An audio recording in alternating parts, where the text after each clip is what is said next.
This is KCTV English News. I'm Jared Collette. The provincial government has practically abandoned an urban development project intended for around the Jeju International Airport. In a press briefing last Friday, the General Director of Urban Construction for the province, Lee Yang-moon, said the province will review the development as a long-term project. Mr. Lee went on to say this urban development project is focusing on building public facilities and it is hard to establish business value. In addition, the provincial government will review the location and scale of this transit center that was supposed to be built nearby the Jeju airport. However, it will build roads that connect the airport and the 5-day market as scheduled and establish a management plan regarding the creation and changes of fundamental facilities around the area. The provincial government announced a new city basic plan around the Jeju airport last July, focusing on high-density development, including buildings more than 20 floors, as well as the multi-purpose transit center. The Provincial Council is conducting an administrative investigation into large development sites, including the Jeju Myths and History Theme Park.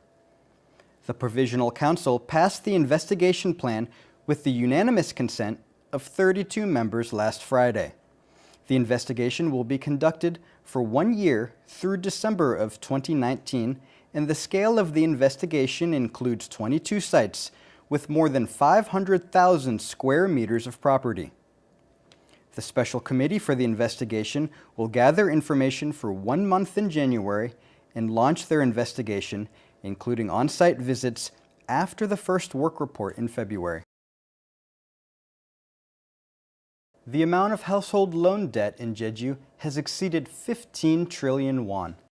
The Jeju branch of the Bank of Korea says the total amount of Jeju household loan debt as of October was 15 trillion won. It is 13% higher than the same period in the previous year.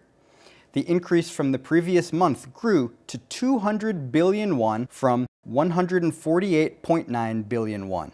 The Bank of Korea concluded that the increased rate of household loan debt grew nationwide due to the consumer spending after the Chuseok holiday and higher moving expenses.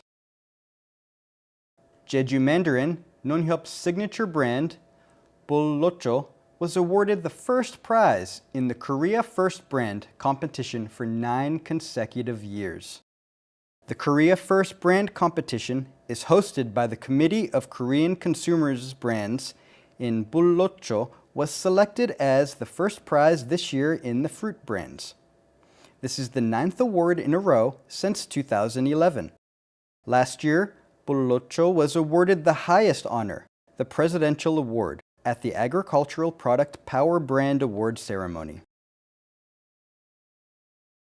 It is reported that the demand for winter tourism in Jeju is falling behind Japan and Southeast Asian countries. According to the research conducted by the Jeju Tourism Organization on the nationwide sale report of Shinhan cards, the domestic tourists using cards in Jeju for year-end holidays decreased, whereas the card usage overseas in Japan and Southeast Asia increased. However, young people in their 20s and 30s spent more money in Jeju rather than overseas. Beware of loan offers in text messages that appear to come from your bank. Voice phishing scams are getting more sophisticated. Phishing fraudsters induce victims to download a fake bank app on their smartphones and gain access to private personal and financial information to steal their money. Mike Balfour reports. Early this month, a man in his 70s, known as A, received a loan offer text message from a bank. He downloaded the app the text message was showing. Immediately, he became a victim of voice phishing.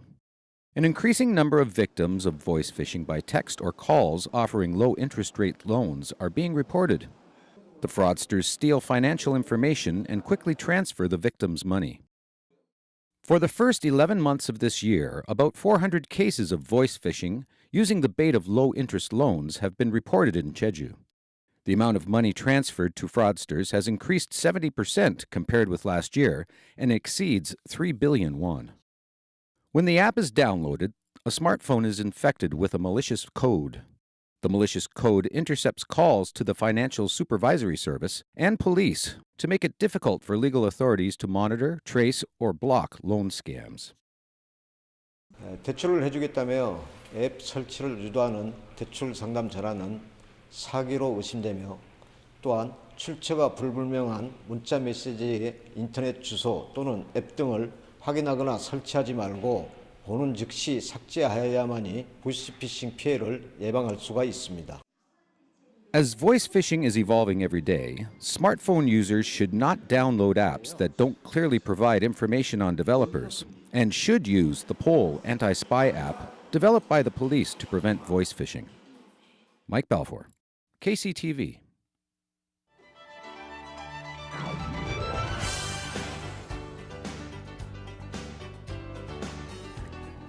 Get into the holiday spirit at the Jeju Winter Festival, where you can enjoy music, Christmas lights, and other attractions in the heart of old Jeju City.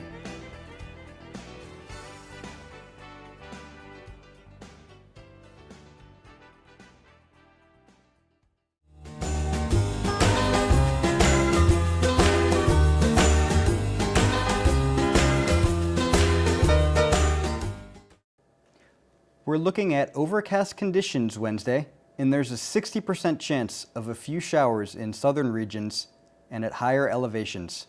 Winds will pick up after lunch as well. For more, here's your forecast.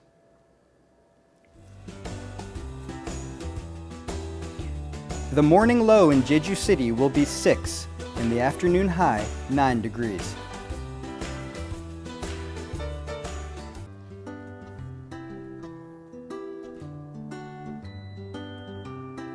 In Seogwipo, temperatures will fall between 8 and 12.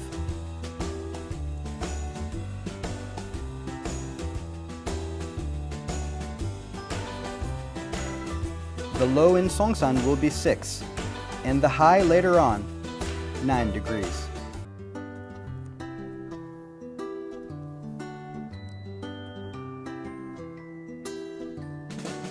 Across the island in Gosan, temperatures will range from 8 to 10.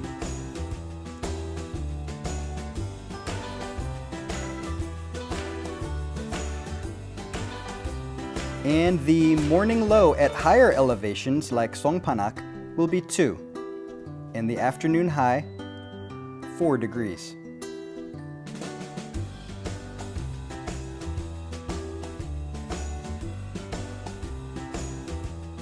Taking a look at the marine forecast, winds will be out of the north and northeast at 7 to 12 meters per second, and seas will be between 1 and 2 meters.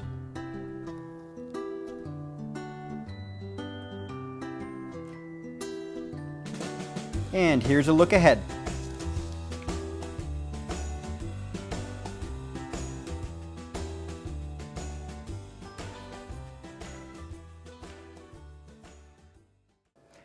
That brings us to the end of today's newscast. Thank you for joining me, and I hope you'll tune in next time. Until then, find us online at eng.kctvjeju.com.